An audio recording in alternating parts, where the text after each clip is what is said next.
episode 354, the Cyber Law Podcast, brought to you by Steptoe and Johnson. We're lawyers talking technology, security, privacy, and government, and the views that we're about to express here do not reflect those of our institutions, our clients, our friends, our family, our children, our pets, or probably not even ours 3 weeks from today. Today, I'm going to be interviewing Ishan Sharma, who's a fellow at the Federation of American Scientists and the author of a recent white paper toward a more responsible digital surveillance. Ishan, welcome. Thank you. It's a pleasure to be here. And we're going to invite Ishan to weigh in if it feels we've gone seriously wrong on any of these stories. But during the news roundup, we'll be talking to David Criss, who's founder of Culper Partners and has a couple of decades of experience in intelligence, law enforcement, and security. David, good to have you. Thanks, Stuart. It's great to be here, as usual. Okay. And Jordan Schneider, newly employed at the Rhodium Group and the host of the superb China Talk podcast and newsletter. Jordan, great to have you. And my colleague at Steptoe, Pete Jeydel, who does international regulation and compliance. Pete, great to have you back. Thanks for having me, Stuart. And I'm Stuart Baker, formerly with NSA and DHS, and the host and chief provocateur for today's program.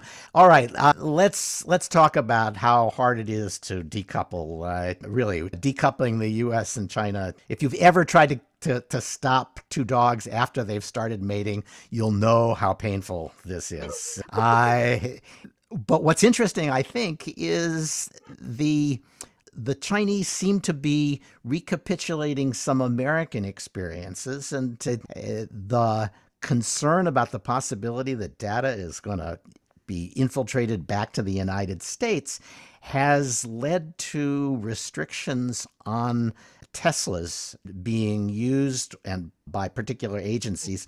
Jordan, does this mean that Elon Musk's honeymoon with China is slowly sliding away? Not necessarily, Stuart. Though I think your first point to kick it off on the idea of sort of the Chinese government and the U.S. government, kind of doing the same dance, but just halfway across the world with regards to rethinking their, supply chain exposure and sort of data exfiltration risks is something that both governments are really worried about, and both governments don't have particularly good answers for.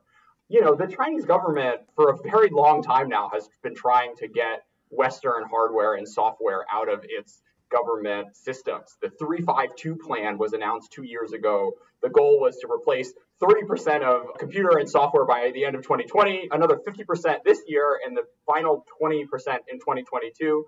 There has been zero news about that plan, which was also not featured in the 5-year plan. Basically, for what I assume are incredible challenges that come with ripping out Windows and Android and any Western software from a tech stack of a modern government of a modern. Is that the way that this you can just assume that if they announced a goal and then they didn't tell you how they're doing badly, right? Yeah, because otherwise they would be bragging about it. Yep. Or otherwise like the Chinese, Kingsoft, like the Chinese software equivalents, would be talking about how much more revenue they're getting from winning all of these contracts, right? So coming back to the Tesla case, the announcement was that the Chinese government is banning the use of Tesla cars in specialized like government housing, like there's all these special housing projects for like the Air Force and like this bureau or what have you, as well as in particularly sensitive military applications. It sort of reminds me of the U.S. ban on people in the armed forces using TikTok, and that it's a really popular thing that you want to be using, but at the same time, I still on my TikTok see armed services personnel all the time making videos. So it's a prestige product which has a 15% market share in the Chinese electric vehicle industry, the Tesla Model 3, and its future is still bright.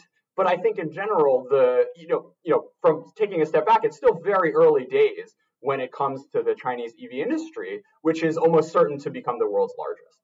There are many other domestic Chinese manufacturers, from the likes of Xiaopeng to Li Auto to NIO, who was a Robinhood meme stock earlier in the second half of 2020, all of whom the Chinese government would prefer to come out on top alongside, the mainstays like SAIC and BYD, which are more sort of like state-owned, like GE type old school manufacturers, combustion manufacturers who are trying to make the leap into EV. But what you see Tesla as kind of I guess it's the stalking horse, it's the pace horse for the rest of Chinese industry, and that the Chinese are going to treat Tesla well as long as they continue to challenge the rest of the EV industry to match their gains. Because it doesn't feel as though this is a stable situation for Tesla. And I see Elon Musk has already come out and said,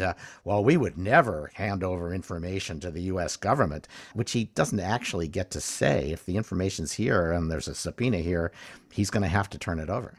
Yeah, I mean, there are, clearly this was not the electric vehicle, the ministries that are sort of signing all these deals with Elon Musk to make the factories and whatnot, who came out with this ban, right? There are different equities in different parts of the Chinese government, which have different interests in mind. I think the folks who do the planning around EVs definitely see the value in having the world's leading manufacturer be in China, train engineers, train factory workers and OEMs into making top class stuff, which they hope will sort of have an Apple type effect, where when you first saw Apple come in, there weren't real Chinese smartphone competitors, and now we have the likes of Oppo and Xiaomi and Huawei, and you go down the list of an incredibly strong smartphone manufacturing ecosystem, which has been able to flourish, sort of trailing the, using Apple as a tailwind for the entire Chinese industry. So let's flip over to Apple, because they're also facing some tougher choices in China than you'd have thought. Apple is famously undercutting people whose apps depend on routinely collecting a lot of information. Apple's going to say your app has to ask for that information. You can't just get access to the ID. And while Facebook is fighting it furiously, they don't seem to be making much headway in the US. In China, it looks as though Baidu and Tencent and TikTok have all gotten together and said, we have a workaround that basically gives us all the information we want. And Apple said, well, yeah, that it's not consistent with our rules. And now the question is, who's going to win that fight? I kind of find it hard to believe that Apple has enough juice, so to speak, to beat Baidu, Tencent, and Bytedance when the government can just reach out and say, no, you will take this. Yeah, I mean, Apple has lost comparable fights like this in the past. The WeChat sort of mini app ecosystem is probably something that violates Apple app laws. There are also, the whole payments ecosystem is something that Apple Pay really tried to be a part of and completely failed. And, now they realize that, like, if you can't use WeChat Pay or Alipay on your phone, no one will buy your phone. So they, now have it. So now so now iPhones are not trying to take a percentage of the payments that work through those alternate platforms. I mean, I think at the end of the day, the Chinese firms will win this fight. And, the likes of Tencent has enough leverage to say, look, like, no one in China will buy a phone that does not have WeChat on it. So we have more trump cards than you. And particularly if it's something that the entire Chinese internet industry can agree on, which is really generally something where you have to wrangle cats. All these companies are in brutal competition with each other and, are suing each other left and right for anti-monopoly violations, which is something we'll get to in a sec. But yes, this is a fight Apple is going to lose. The push to make themselves the sort of global privacy paragon can only work if you don't have an entire, their second most important market in the world fighting back against their vision of tracking. Apple's already kind of lost a similar fight in Russia, where the Russians passed a law saying all phones will have a bunch of Russian apps on them to be installed or ready to be installed on startup. And Apple said, oh, the hell you say? No one touches our pristine user experience. And the Russians said, well, you You either sell here with the pre-installed apps or you don't sell here. And Apple said, oh, all right, on reflection, our startup experience isn't quite that pristine. This does suggest like the wind has changed globally for tech firms who used to say, hey, we hold the keys to the future and you need to follow our model. And now governments are saying, you hold the key to the future, but you're going to do what we say. Okay, the U.S. is struggling with, as we said, the same kinds of issues, and it looks as though the Biden administration is embracing with enthusiasm a Trump initiative to get hold of supply chain and dangerous products, as the U.S. sees it, in the supply chain. Pete, we had heard signals that the executive order was 13873 that puts the Commerce Department in charge of reviewing supply chain was not going, that regulation was not going to be rescinded. Now they're within a week of Raimondo becoming secretary, she's actually taken steps to implement it. Yeah, exactly. So this was a Trump era 2019 executive order. It's kind of, I think, I'd call it kind of the core of the future of U.S. decoupling regulatory efforts. It's the ICTS supply chain rule, Information Communications Technology and Services supply chain rule. And yeah, exactly. Right out of the gate, Commerce Department issued multiple subpoenas last week on Chinese companies trying to gather data to inform their regulatory approach under this new authority. So this was the authority that was now infamously used to try unsuccessfully to ban TikTok and WeChat more broadly, beyond military personnel in the U.S. And there had been some chamber and a lot of industry was coming out trying to highlight the costs and encourage the administration to pause and reconsider their approach to the rule. There was a regulatory analysis that came out just a couple weeks ago, just putting forth some staggering numbers about the the regulatory cost of having to basically potentially rip and replace all Chinese technology. There's not really a limiting principle here yet, but the Commerce Secretary had a bumpy start with hold on her confirmation based on. So she's going to, nobody is going to out supply chain her from now on, right? Right. That's usually the lesson people acquire when they're held over an issue like that. Do we know what's in the subpoenas? No, that's non-public right now, but you can expect that they're kind of, they're asking about market share, vulnerabilities, security practices, and the like, trying to build, a basic kind of baseline data set to use, to enforce this just unbelievably broad regulatory power that they've been saddled with and, seem to be embracing. Yep. So meanwhile, of course, it is kind of remarkable the extent to which the Biden administration sounds like Josh Hawley and Ted Cruz. But what's even more remarkable is that President Xi sounds a lot like Josh Hawley and Ted Cruz on the power of tech platforms and the dangers that they pose. Jordan, is this just the general CCP, Chinese Communist Party, determination that there will be nobody who has serious independent power except through the party, and in particular, even through the current ruling faction of the party? Because I get the sense that some of the problems with these tech billionaires is they let discredited factions share in the wealth, and that was probably the straw that broke the camel's back. Yeah, I mean, as someone who had my first experience of being retweeted by Senator Hawley last weekend, I've never felt more dirty in my life. I think it's a little more complicated than that. In terms, a lot of the regulatory pressures which you're seeing in China echo what you see in the U.S. The dynamics of platform style, tech capitalism, which have played out and made, Amazon a dominant player and Google a dominant player and Facebook a dominant player in the West, are the same things which have given the likes of Tencent and Alibaba and now Bytedance the same incredible amounts of scale in a way which, both potentially squeezes out innovation as well as makes consumers frustrated. So, there was a Washington, I think it was a Wall Street Journal. There was a Wall Street Journal story which kind of traced back the money and saw that, some folks connected to former, I think it was like the Jiang Zemin faction, are, might have made, 10, $50 million or something out of this. But what seems to me to be a broader push, and the reason that this is going past just and financial, is that there's a lot of consumer pushback as well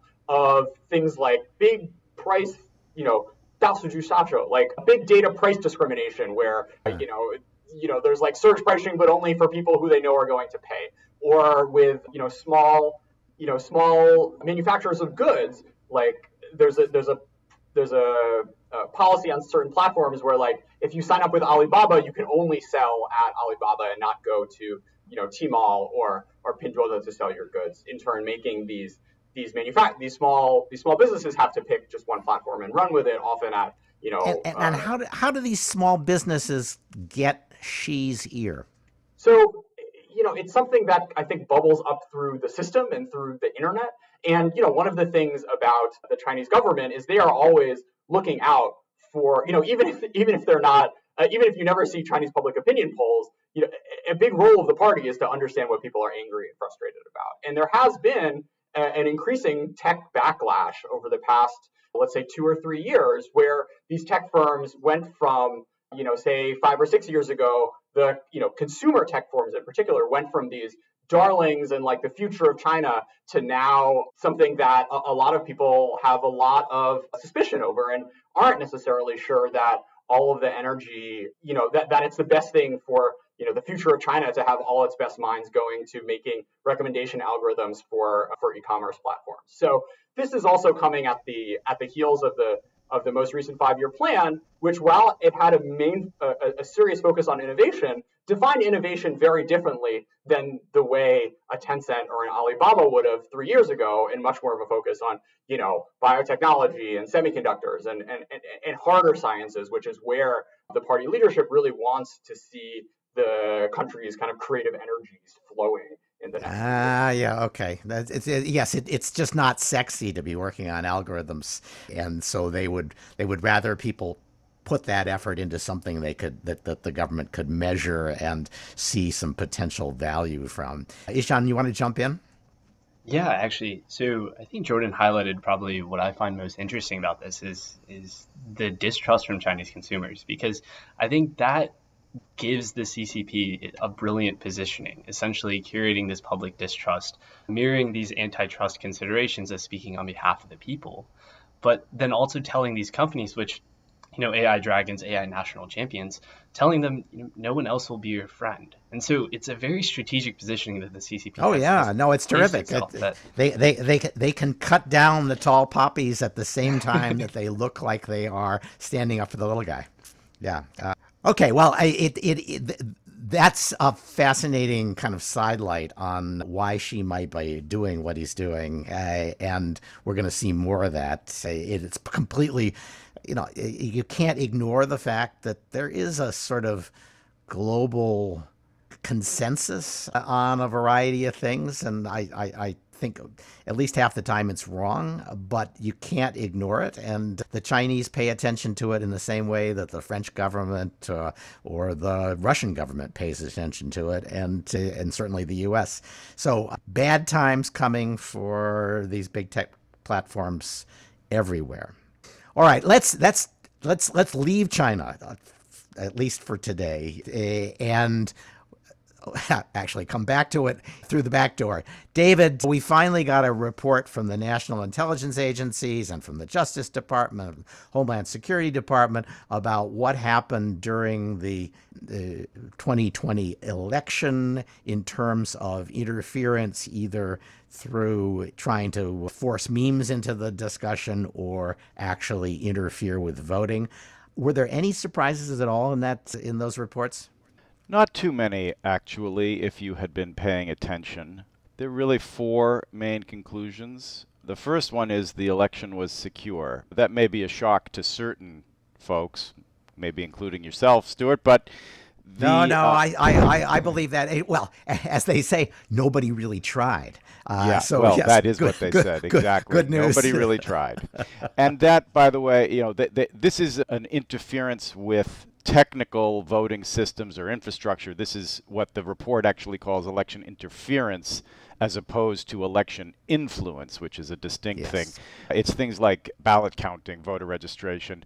And that conclusion is actually consistent not only with the DOJ, DHS reporting presently, which is totally derived from the IC's assessment, but also with earlier IC predictions made during the Trump administration last August. So it's very much not a surprise.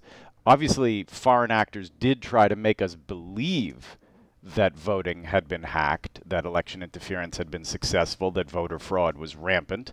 And in this, of course, they had many domestic supporters and allies. But again, trying to make us believe false things is what this report calls election influence. And as distinct from election interference, no U.S. government agency thinks we had interference. And again, that was what the Trump administration's IC predicted last August. And the only dissent or the only disagreement among the parties is over China, whether China tried to influence the election. And I actually thought the dissent was probably more persuasive, but the disagreement is incredibly narrow.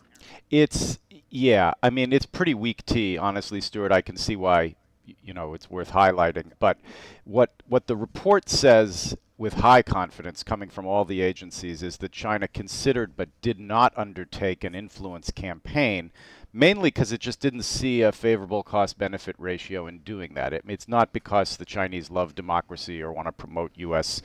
institutions and so forth. And it's a high confidence judgment, but with the NIO for Cyber taking a footnote in dissent, the footnote says, but only with moderate confidence as opposed to high, that some of Beijing's routine efforts to influence U.S. policy, which, everybody tries to influence policy, were also intended to indirectly affect U.S. candidates' political processes and voter preferences, meeting the definition for election interference that's used in the report. But it's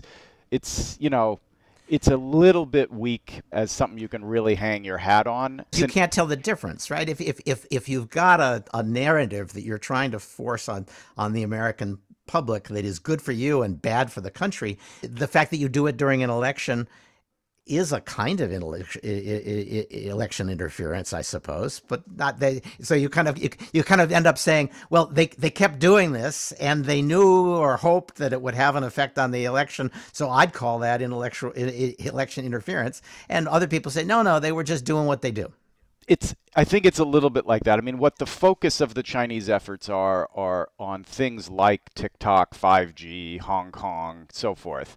And the question, I think, is, did that, bleed over into having some kind of indirect effect because the candidates, Biden and Trump, lined up a little differently on those issues? That's really in stark contrast, though, to what the report describes, say, about Russia and Iran. The report says Russia had a pro-Trump, anti-Biden covert influence campaign to include getting at proxies close to Trump and so forth. And the Iranians had an anti-Trump campaign. The assessment is that it wasn't overtly pro-Biden, but again, that's also slicing the bologna pretty thin there, because in a two-candidate race, if you're anti-one, exactly, you're going to be pro the other. That was really that was how the 2016 election got reported originally, because the intelligence community was sure that Putin hated Hillary, and maybe he started to like Trump. But it was it was clearly a determination that the Putin government was trying to defeat Hillary, both in the primary and in the general election. That was reported because our press is a little biased, as well they were rooting for Trump. Which you and Judge Silberman, Stuart. Yes, okay. I proudly join him. So this thing makes a distinction between the Russian effort, which is multifaceted and both covert and overt, and it's pro and anti. The Iranian thing is a little more targeted. There's a reference to 1,000 social media posts as one of its highlighted elements, of which many were taken down by the social media companies. There's not a real effort here, it's worth noting, to rigorously compare in size, scope, sophistication the various governments' different efforts. But the Iranian effort looks more targeted. And there is, of course, no effort here, and there are very sort of express about it, to assess impact on Right. U.S. voters, because they don't want to be getting into assessing U.S. persons' political preferences and the way in which covert action influences those those preferences. So they just more or less describe what they think the other countries are doing, and then let go from there. If I could just do sort of one shameless sort of self-promotion, if people are interested in election interference and election influence and the larger universe of covert action, last week I did a podcast with CIA's historian David Robarge on the history of U.S. covert action on the Lawfare podcast. And there is a faux pearl-clutching moment where I say, surely, David, we haven't done any election interference on behalf of the United States. And he walks me through some of the 50 publicly Not available recently, covert probably, actions that did do so in Western Europe and elsewhere. So, you can learn more about that if you want to.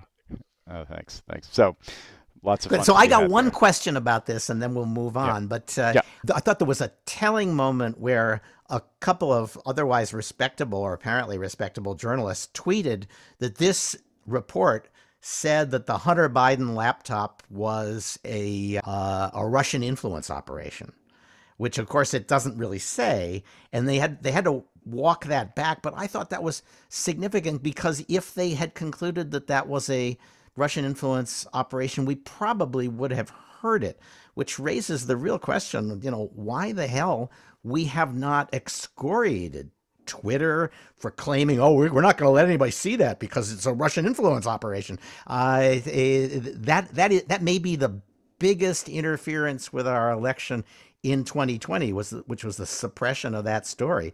And I think the reporters who insisted they were vindicated by a report that didn't vindicate them are kind of revealing the weakness of what they did. I mean, putting aside the truth, falsity, or otherwise of the Hunter Biden laptop story, and I believe it is still the subject of an ongoing DOJ investigation, which I suspect Merrick Garland will not touch with a 10-foot pole, but we'll see. This report talks about Russian efforts to spread information that casts Biden and the Biden family as corrupt, and they make that part of the overall effort. But it certainly does not go so far as to take a position on what Hunter Biden did or didn't do. Again, they wouldn't want to front run the United States attorney in, I think, Delaware or whoever it is that has the hot potato ticket on that little Although project. that investigation is mostly into his taxes, I thought, and the evidence is on the laptop. So sooner or later, if there's evidence on the laptop, we're going to hear that they're relying on it. And I'm looking forward to Jack Dorsey's apology and indication that he thinks that maybe Trump should have won the election if it hadn't been interfered with. But I don't think we're going to get that. Let's all hold our breath waiting for that, right? Starting now.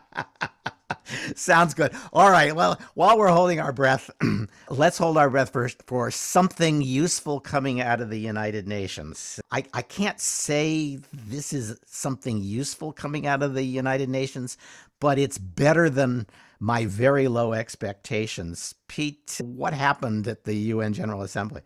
Yeah, I guess maybe by UN standards, this is something, but it's not a lot. So it was a report by a working group under the auspices of the General Assembly that set out a consensus among the international community on some norms for responsible state behavior in cyberspace. So I think what's new here is that this is the broadest ever consensus on this topic.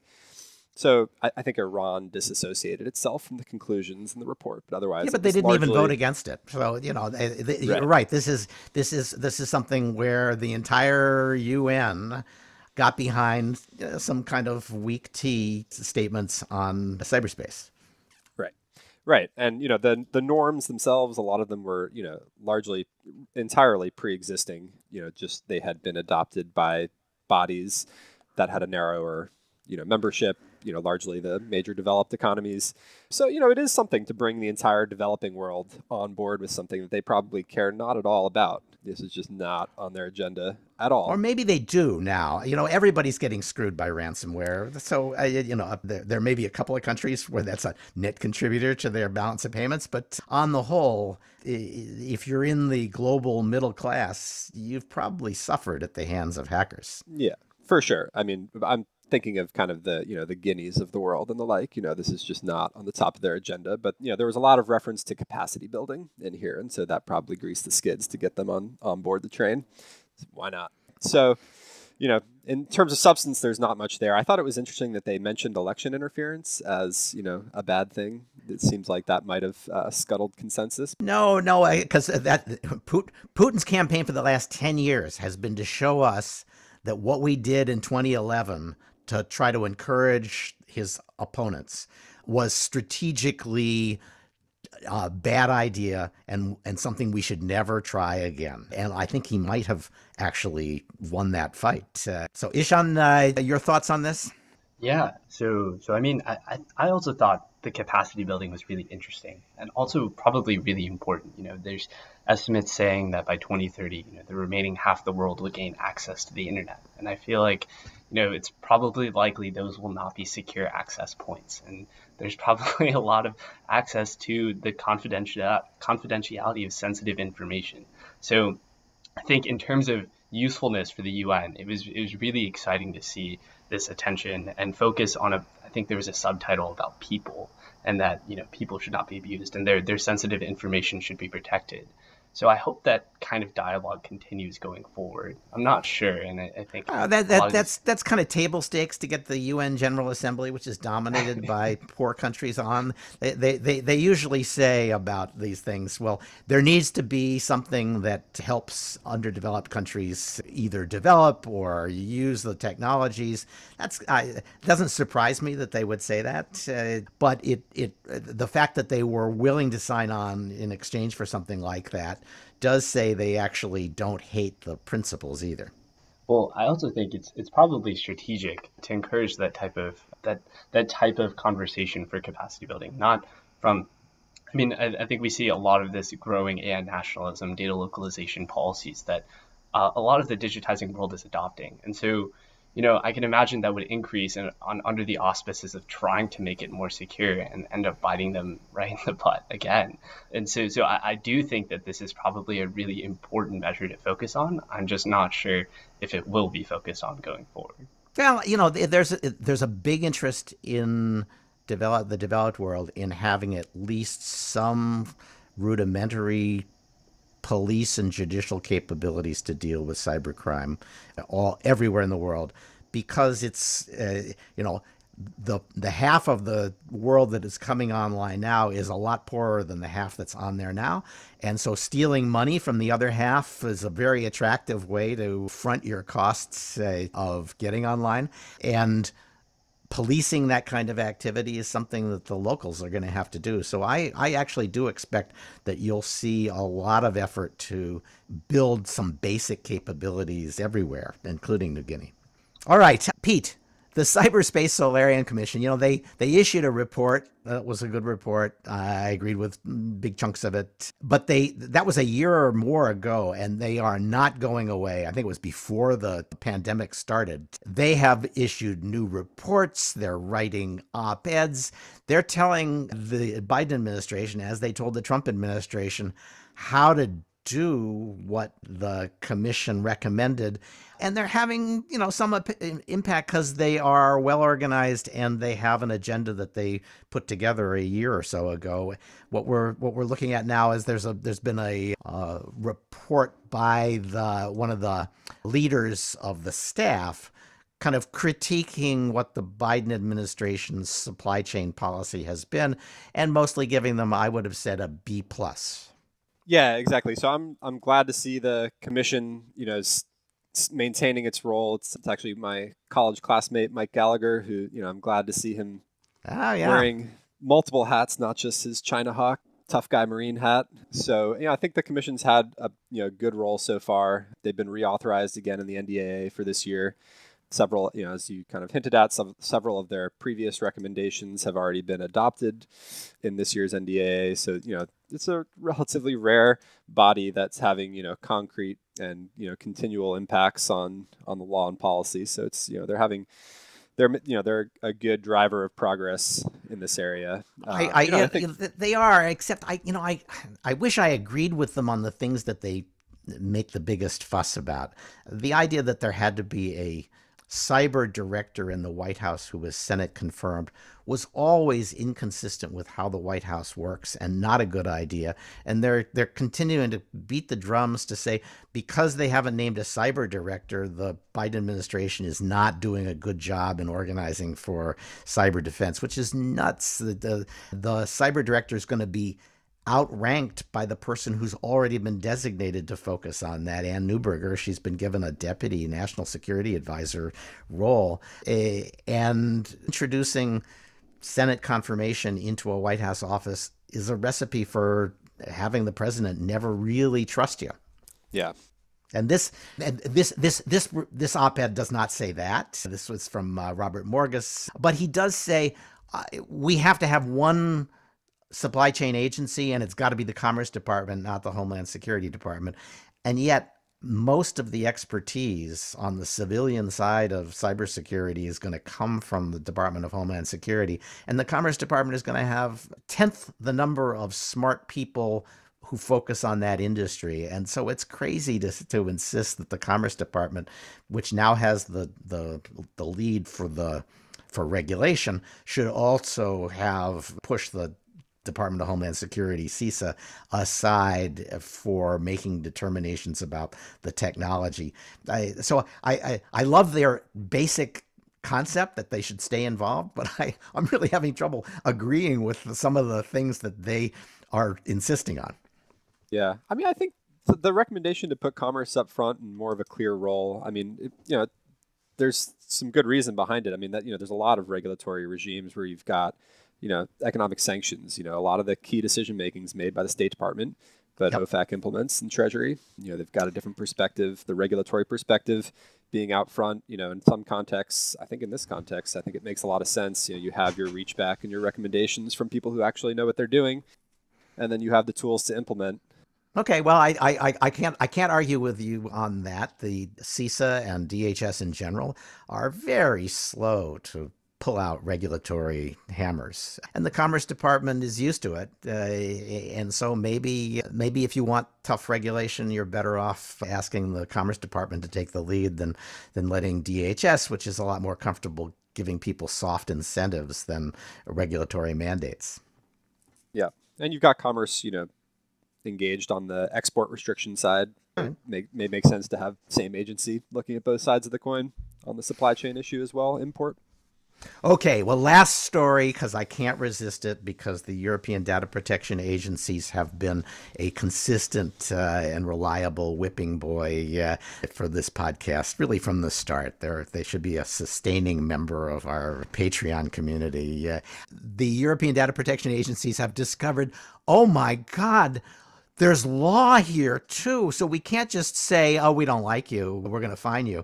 And a lot of companies have begun saying, well, if you've got a fine for me, I've got a lawsuit for you. And they're winning the lawsuit. The most interesting argument here is that Austria, Germany apparently both have a notion that you can't hold a company liable unless you can say who at the company did something wrong. You can't just say the company in the abstract altogether, everybody holding hands did it and we don't know who did it. You have to say this person screwed up. And they've begun turning back, the courts have begun turning back decisions saying, well, you didn't tell us who violated the privacy of these people, and therefore we're not going to enforce a fine against the company.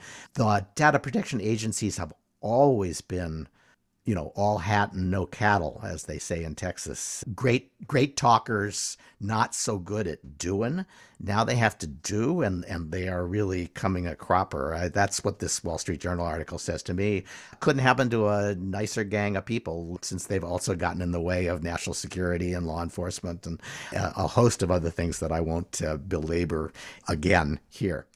All right, that's it for our news roundup. Thanks, guys. I want to turn now to our interview with Ishan Sharma. Ishan, as I said at the start, is a fellow at the Federation of American Scientists. He's written a report called A More Responsible Digital Surveillance. And Ishan, let me ask you, why you wrote the report. What was the impetus? Was this an FAS priority, or did you go to them and say, this is what I want to do? So really, this was, I think, a self-initiated effort. I think in the last decade, we've seen a number of powerful surveillance technologies and methods emerge, like, advanced facial recognition, predictive policing. And I think these technologies are arriving at a time of a global decline in democracy and human rights, as well as a resurgence in authoritarianism. And so the standpoint part of the report is, imagine what the next few decades are going to hold. Arguably, the authoritarian model has become more stable and accessible than ever before. And it's not just, China or dictators abusing this technology, it's Western democracies as well, exporting and abusing this. And so with the standpoint that, by 2030, the remaining half of the world will gain access to the internet, there's a real inflection point here. And the thesis of the paper is really, if the US and democratic allies are going to expect other countries to be responsible in how they use this new age surveillance tech, we have to model it ourselves. And we're pretty far from that as I get into the report. So how did you end up writing the report? What did you actually do? This strikes me as the kind of report I'd like to write, because it looks like you called up a bunch of people, talked to them, and then wrote down the conclusions that you drew from your conversations with them. Absolutely. It was sort of a dream gig, if I'm going to be honest. So I sat down with about 40 different stakeholders, representatives from the ACLU and the NYU Policing Project, to employees at AWS and Palantir Tech, and police chiefs, government officials. And the goal was to really combine important conversations happening over racial justice and police reform with conversations about digital authoritarianism in the foreign policy world. I think the two are inherently related, but there's limited dialogue between the two. And so, I asked them questions like, what does a responsible system of surveillance look like to you? And what do you think are the major obstacles here? But also more granular stuff, like which actors should be responsible for the storage, security, and privacy of public surveillance data? Is it the police departments? Is it city council, private companies? Aggregating those into general observations in academia, industry, civil society, et cetera, and then generating a list of recommendations based off those. So actually, let me ask you this question, because I looked at the people that contributed to the report, and you certainly got police departments, and you got NGOs, and you got a variety of other folks to contribute. But I can't, looking at this list, see anybody about whom I would say, oh yeah, they're probably a Republican. Do you have any conservatives on here that you talk to at all? So, I think I wasn't really trying to approach this effort from a partisan lens per se, right, though I understand probably in your experience, you might have encountered the surveillance. Well, but just for diversity's sake, half the country votes Republican. You have a bunch of very mainstream Democrats here and a lot of lefty NGOs. And, you have police chiefs from places where you can't be further to the right than a mainstream Democrat and still be chief of the police department. But that's kind of looks like it. And I guess there are some businesses. So right, exactly. I think this was more of an issue about gaining stakeholder input from, for the example, industry, right? So in terms of thinking about policy, and I would say probably the interviews with a lot of the industry representatives, it did tend to kind of go beyond, I think, some of the mainstream NGO, ACLU type recommendations. But I think that was my main focus in diversity, less exclusively, asking what are your, are you Democrat or Republican, and well, more the about reason the reason I say that is that you kind of said democracy. We value democracy. We like democratic technology, and it's not clear that technology is democratic or non. And we also wanted technology that meets the requirements of the left in the United States in terms of racial justice and the like. But there are a very substantial body of people, including in the communities you described as over-policed, who think that what they want is to be over-policed because crime is a problem. So the constituency that actually wants criminals caught and locked up, not very well represented in this group of organizations, is it? So actually, I would push back on that. So one, I don't think racial justice should be a partisan issue, right? And I don't think that that's necessarily a bold or unique claim.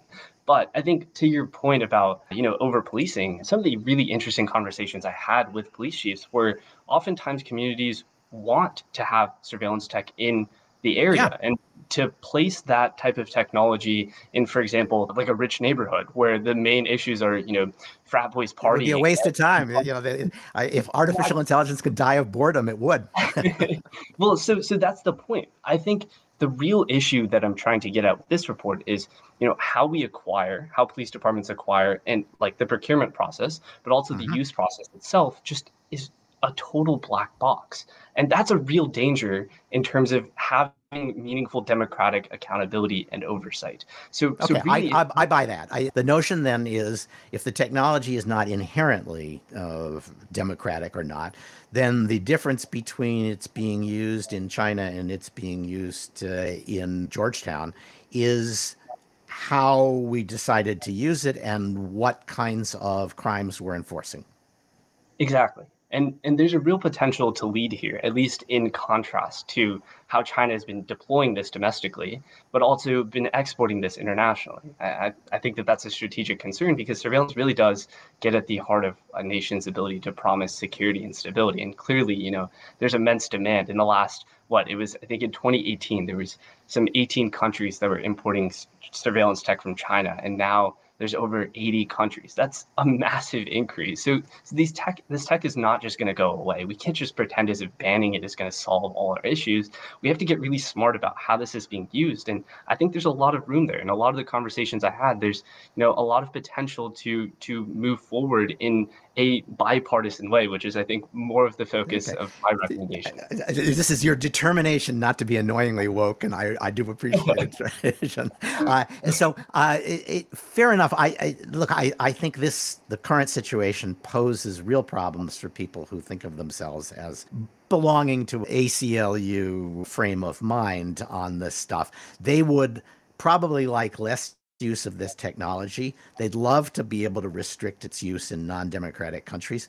But if they do, the Chinese will just say, yeah, fine, we'll take that market. And you're struggling, if I read this report right, to say, how do we deny success to Chinese tech, which we know doesn't care a whit about the liberties of the people that are being policed, and ensure success for more democratic technologies without just saying, fine, if it's made in the US, we want it sold?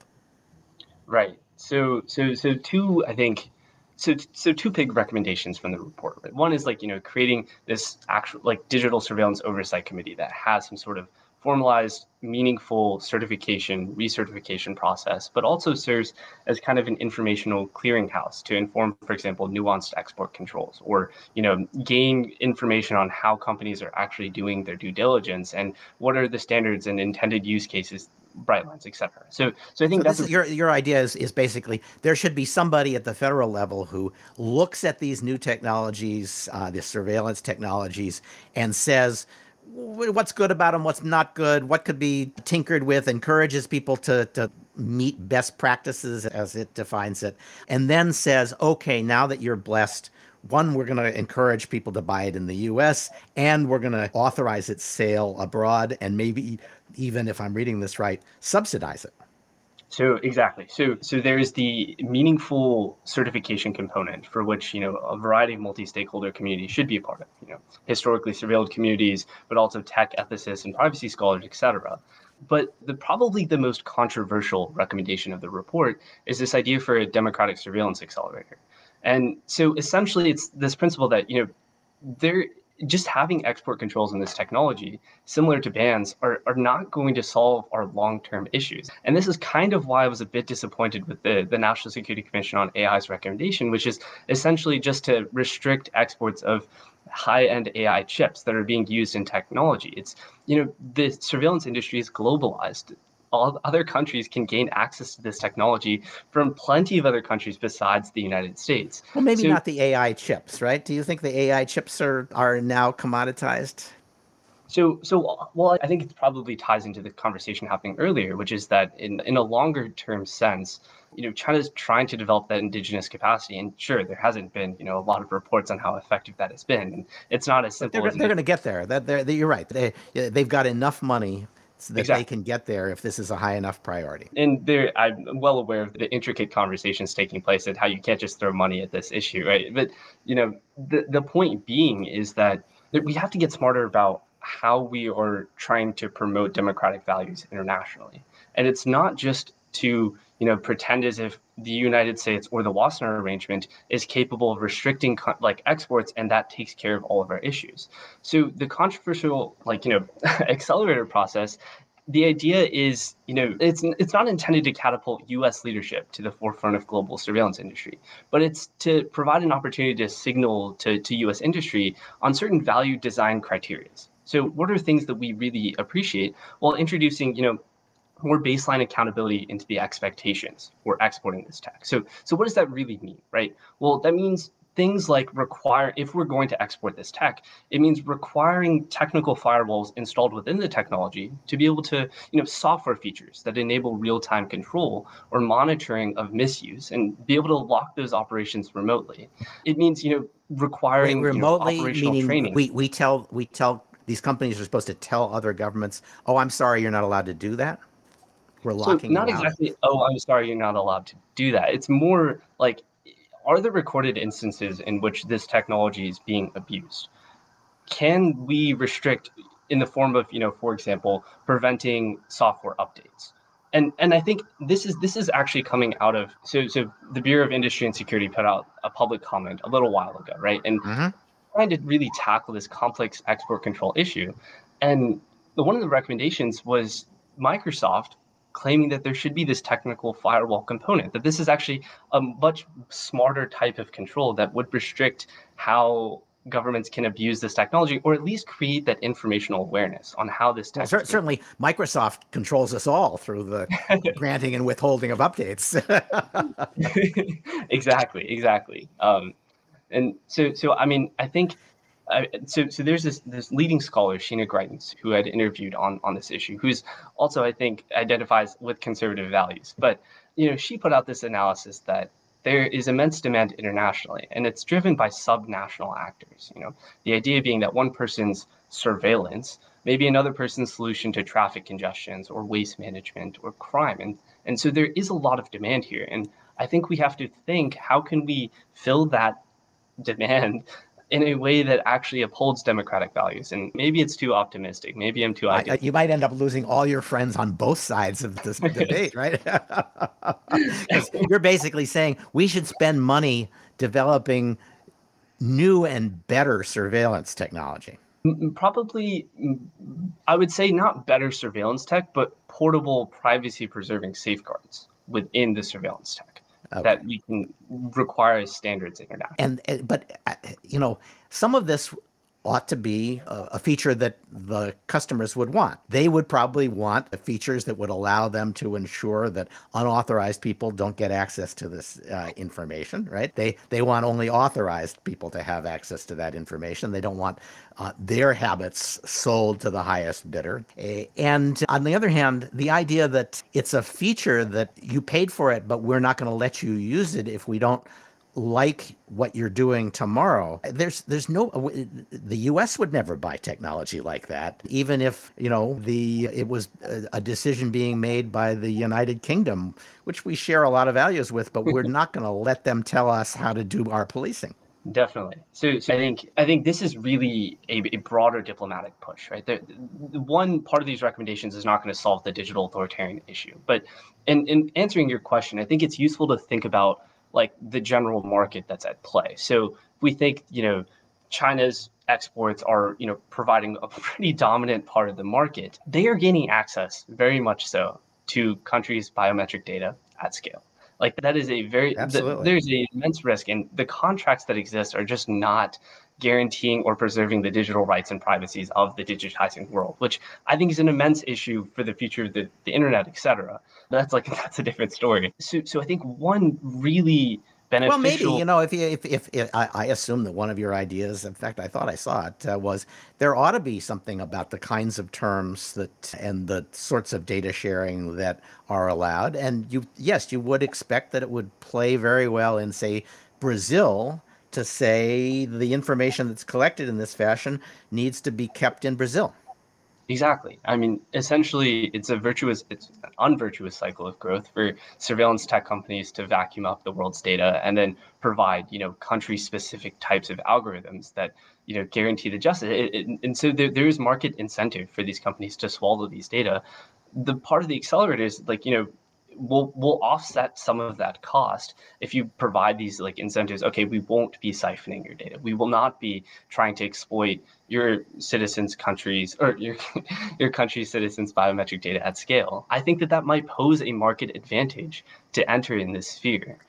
Maybe, although, there was just a story that told us that Israel has vaccinated a larger proportion of its population than any country, any sizable country in the world. And that one of the key factors in closing the deal with, I think it was Pfizer, was they said, we have data on all of our patients because we have a kind of HMO system as 4 big HMOs, and you can have all the data, or you can use all the data for determining the impact of the vaccine. So they deliberately used access to their citizens' data as a way to get favored treatment in the delivery and pricing of the vaccine. And I don't think anybody in Israel is going to say, oh, that was a bad deal. So it's not clear to me that people are going to rush to say, no, you can never have our citizens' data. So yes, I think that's probably a fair point. I think the issue comes, and that just reminded me also in general about being more democratic in your usage of surveillance is. In cases like the pandemic, you have a real incentive to be able to deploy contact tracing at scale.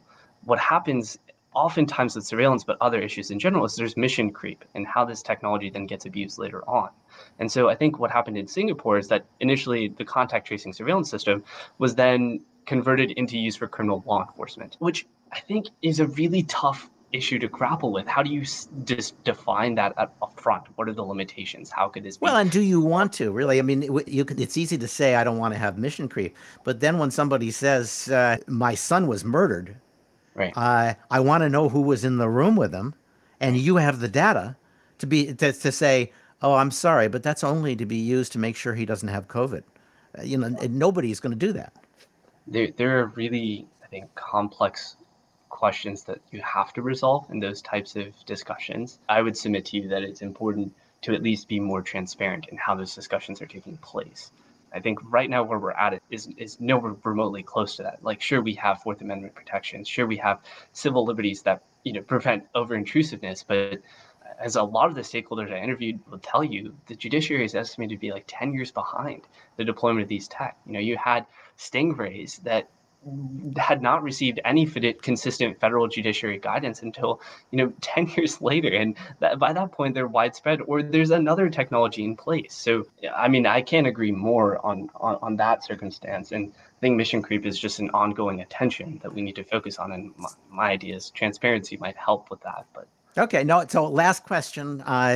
The Europeans had a surprisingly large tech sector that did certain kinds of surveillance, phone surveillance and hacking of accounts that they sold as a service to a number of unappetizing regimes. And that has produced a kind of reform.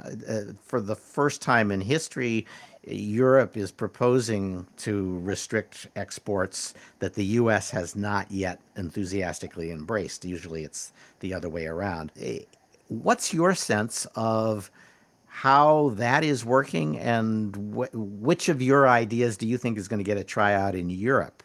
Hopefully all of them, right? No, I think so one, it's not just their sector has been exporting this tech. It's also that there was this Privacy International report that came out a few weeks ago detailing how EU governments and companies are providing training on how this should be used, and it's really, really sketchy. Like, you look at the slides that they had, and it's quite worrisome. So I think the move for cyber surveillance controls is a really important one. It's a landmark decision that extends authority that was not initially granted in the Wassenaar arrangement. It's probably one of the first steps away from that arrangement. It's being administered. I mean, it was at a level of principle, they said, well, we ought to control this. But individual governments make the decision whether to grant licenses, and as we've seen, they can grant blanket licenses. They can grant licenses over lunch. It seems that actual implementation will depend on individual countries, all of whom have a kind of home turf interest in their companies succeeding. So do we know that this groundbreaking principle is actually being applied in any significant way? So I'm not fairly certain, but I do think, and part of one of the exciting elements of the proposals, I got to speak with one of the front runners for the Bureau of Industry and Security, and his kind of take on, in general, what should happen. And he was really excited about this because right now the U.S. does not have authority to exact end-use controls, right? I'm sure you're probably steeped in plenty of these conversations. And so if we're going to be serious about how to architect export controls on surveillance, we have to be able to extend authority beyond just cases of weapons of mass destruction, et cetera, which is the current limitation. And start considering, mass surveillance, human rights violations, et cetera, to be able to, the entity list only goes so far. We can't, it's kind of like a bludgeon with the entire export control system. And so the thing that I'm really excited for here is, sure, these EU cyber surveillance restrictions require almost, unilateral developments, and there's kind of complex incentives at play with, countries wanting to promote their own industry. I would submit that, there is potential for the U.S. to take leadership in first extending those end-use controls, but then partnering with industry leaders, for example, IDEMIA in France, and sort of creating what is the baseline standard here. That's more of what I'm trying to get at with the accelerator, but also in general, with partnerships both and outside of the EU, ideally, in some theory, with Israel. That might be difficult to architect, but with other countries throughout Europe, I mean, the point being that didn't you say you thought that the T3, which was India, Israel, and the U.S., was a model for the cooperation? Yeah, so talk about bold diplomatic moves, right? So right now T3 I think is solely really focused on 5G, strategic considerations, right, economic considerations, et cetera. And so I looked at this partnership and I'm like, wow, wait, India, world's largest democracy, in demand of surveillance especially. Israel, industry leader globally in providing surveillance tech. There's some real potential here to start, creating some baseline standards, both of which obviously care a lot about the future of democracy in general. With some some hardcore, U.S. diplomatic messaging and leadership on this, I do think it could become reoriented to creating standards around how surveillance is being exported, but also being used. Again, maybe that's a bit idealistic, but the arrangement makes sense to me. So, okay, you're allowed to be idealistic at this stage of your career and at the working for the Federation of American Scientists. So, Ishan Sharma, it's terrific. Thank you. The report is a more responsible digital surveillance from the FAS. Thanks to you. Thanks to David, Chris, to Jordan Schneider, to Pete Jeydel for joining us. And thanks to Weissman Sound Design for our music.